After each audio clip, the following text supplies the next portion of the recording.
ভিতরে ঢোকা মাত্র এক মুরব্বী চাচা, বিশাল মানে সাদা ধবধবা দাড়ি, লম্বা, চামড়াগুলো কুচকে গেছে, 80 বছর পার হয়ে গেছে মুরব্বী। আমার দিকে তাকায় সালাম দিচ্ছে। সালাম দেবেন, হুজুর আপনি যেখানে ঢুকলেন খুব খুশি হলাম। তো বললাম যেখানে ঢুকলে কি খুশি হয়?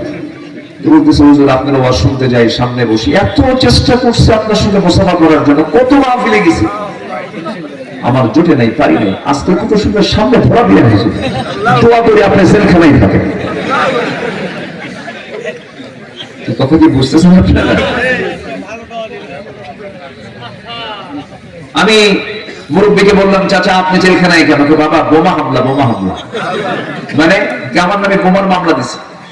আচ্ছা বলেন তো 80 বছরের বুড়া লোকের হাতে যদি বোমা মারার জন্য বোমা তুলে দেওয়া হয়, সে কি জায়গায় মারবে না মাথায় পড়বে? এগুলি করেছে ওরা। আমি ভিতরে ঢোকার পর কয়েকদিন থাকলাম, অনেক চোর ডাকাতেও থাকে, কিছু বদমাইশ থাকে। এক বুড়ো চাচা দেখি হঠাৎ করে জেলখানায়, লাল টকটকা মোষ, সে মোষ গুলো কি মোটা হাইব্রিড জাতের মোষ, একদম জাতের মধ্যে ধান আছে না, টকটকা মোষ। বললাম যে চাচা আপনি জেলখানায় কেন? বলছে প্রশাসনের মাথা খারাপ হয়ে গেছে। বাবা কেন? এরা আমার বিরুদ্ধে এমন অভিযোগ দিছে।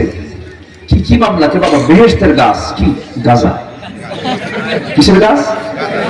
এই বেহেশতের গাছ ওলা, এই গাছের গ্রুপ হচ্ছে এই আউল বাউল সরকাররা। আসতে কবেন না, জোরে কোন ঠিক কিনা? এদের মধ্যে কোনো নামাজ কালাম নেই, নামাজ কালাম পড়ে না, বদমাইশ, এগুলো ইবলিসের পাঠশালা। আল্লাহ এগুলো থেকে বাঁচান আমাদেরকে, জোরে বলি আল্লাহুম্মা আমিন।